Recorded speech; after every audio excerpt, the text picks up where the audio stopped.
विद्यमान आमदाराला 2 कोटी मिळतात, मी आमदार नसतानाही 20 कोटी निधी मिळतोय। माजी आमदार सदा सरवणकरांच्या वक्तव्यामुळे वादाची शक्यता।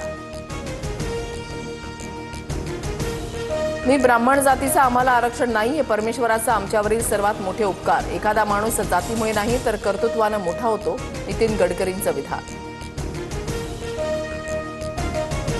लक्ष्मण हाकेंच्या संदर्भात ऑडिओ क्लिप व्हायरल। हाकेंना पैशांची ऑफर, हाकेंनी ड्रायव्हरचा यूपीआय देताच तरुणाने हाकेंची लाच काढली, तर मी लाचखोर असल्याचं जेलमध्ये टाकला। लक्ष्मण हाकेंची प्रतिक्रिया। धनगर समाजाला एसटीतून आरक्षण द्यावं, प्रकाश सोळंकेंचं मुख्यमंत्र्यांना पत्र। पत्रामध्ये जालन्यामध्ये सुरू असलेल्या दीपक बोऱ्हाडेंच्या उपोषणाचाही उल्लेख।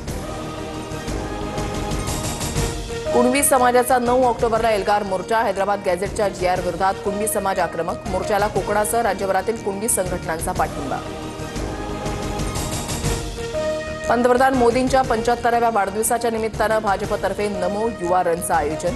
7000हून अधिक मुंबईकर सहभागी। विद्यापीठांमध्ये सर म्हणणं बंद करा, सर म्हणण्याच्या ऐवजी आचार्य म्हणण्याची परंपरा सुरू करावी, स्वामी जितेंद्रनाथ महाराजांची मागणी। कबूतरखान्यांसाठी मुंबईमध्ये 3 नव्या जागांचा विचार। मुंबईमध्ये नवे कबूतरखाने सुरू करण्यासाठी मुंबई महापालिकेची धडपड। जागा उपलब्ध असल्याचा काही वॉर्डांकडून अहवाल सादर। जपानमधील ओसाका वर्ल्ड बिझनेस एक्स्पो 2025 मध्ये महाराष्ट्राचा डंका। वर्ल्ड एक्स्पोमध्ये पहिल्यांदाच 15 दिवसांसाठी महाराष्ट्राच्या उद्योग क्षेत्राचं प्रदर्शन। उदय सामंतांच्या हस्ते इंडिया महाराष्ट्र पॅव्हेलियनचं उद्घाटन। नैसर्गिक संकटाच्या परिस्थितीमध्ये हताश होऊ नका, लवकरच नुकसान भरपाई मिळणार, कृषी मंत्री दत्तात्रय भरणे यांची ग्वाही। सोनं चांदीच्या दरामध्ये वाढ सुरू। सोन्याच्या दरामध्ये 750 तर चांदीच्या दरामध्ये 1700 रुपयांची वाढ।